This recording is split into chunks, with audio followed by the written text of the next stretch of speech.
Bonjour tout le monde, on est présentement le 11 novembre 2017. Je prends une petite vidéo pour vous partager mon expérience que j'ai faite pour hiverner mes abeilles. En dessous de la neige et en plein milieu d'un champ. Comme vous allez pouvoir constater, c'est au grand vent et puis il n'y a rien qui couvre les ruches. Oups, le dos. Je suis grand. Ok, on va bien finir les niaiseries. Oui, c'est ça, c'est une expérience que j'ai faite l'année passée. J'ai eu quelques petits questionnements. Alors, j'ai questionné, j'ai lu, j'ai regardé certaines méthodes de certaines personnes. Et voici mon résultat final, que j'ai amélioré certaines choses de certaines personnes. Alors, si vous pouvez constater, à l'intérieur de tout ça, il y a exactement deux ruches, une à côté de l'autre, comme une espèce de jumelé. Et puis, dans le bas de chaque côté, j'ai fait des entrées, des petites entrées d'environ à peu près 1 pouce, et une espèce de petit canal qui va pouvoir laisser passer les abeilles de ce temps-ci, pour pouvoir laisser rentrer l'air et pouvoir au printemps, qui vont pouvoir faire leur vol de propreté.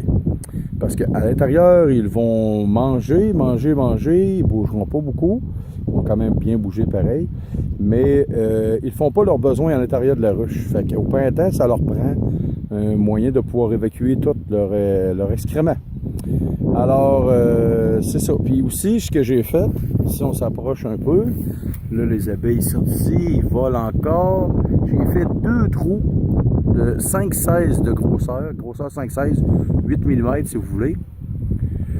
Et je les ai attachés avec des straps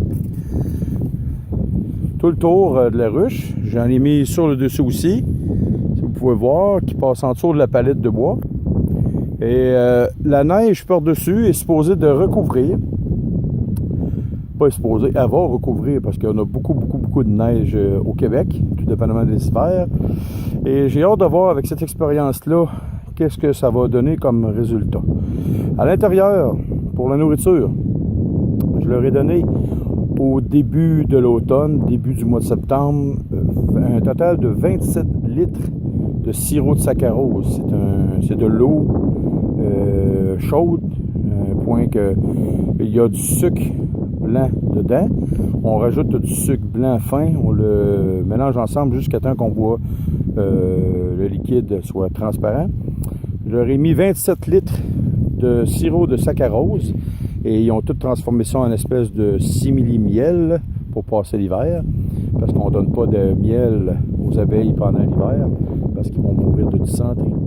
Et en plus, je leur ai mis une boîte et demie de Happy Fonda, espèce de pâte blanche qui a été inventée par les Allemands.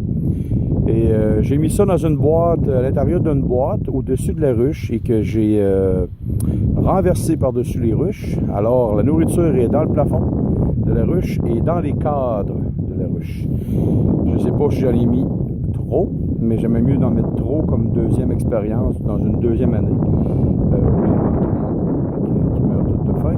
Alors, on va voir au printemps prochain comment quels résultats que ça va donner. Présentement, on est le 11 novembre 2017 et le styrofoam a 1,5 pouce d'épaisseur. En dessous, sur les côtés et au-dessus. J'ai pas laissé la planche de vol.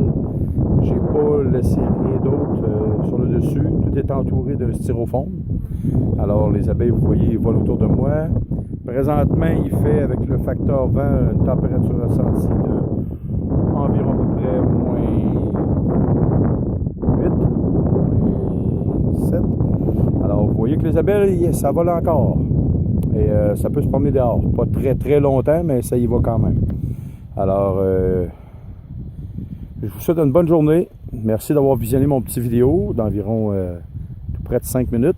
Et nous allons revenir au printemps prochain avec cette expérience. Maintenant, je vais vous faire visiter tout le tour, comment j'ai attaché mes straps.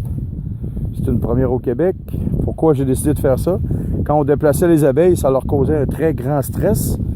Et ça prend des entrepôts assez grand ou ces choses-là. L'année passée, je l'ai essayé, ça a marché assez bien. Il y a eu à cause qu'il manquait de nourriture, j'ai eu un peu de perte dans les abeilles, mais ça c'est comme normal. Mais j'aurais aimé ça qu'elles soient très très fortes au printemps. Alors, à cause du manque de nourriture, j'ai décidé de rajouter du Happy Fonda qui se vend. Alors, on va voir le résultat l'année prochaine, voir comment ces abeilles vont être très fortes. Et j'ai hâte de voir qu'est-ce qui va arriver. Alors, je continue à faire mon tour. Alors, merci beaucoup et on verra la prochaine. Bye bye!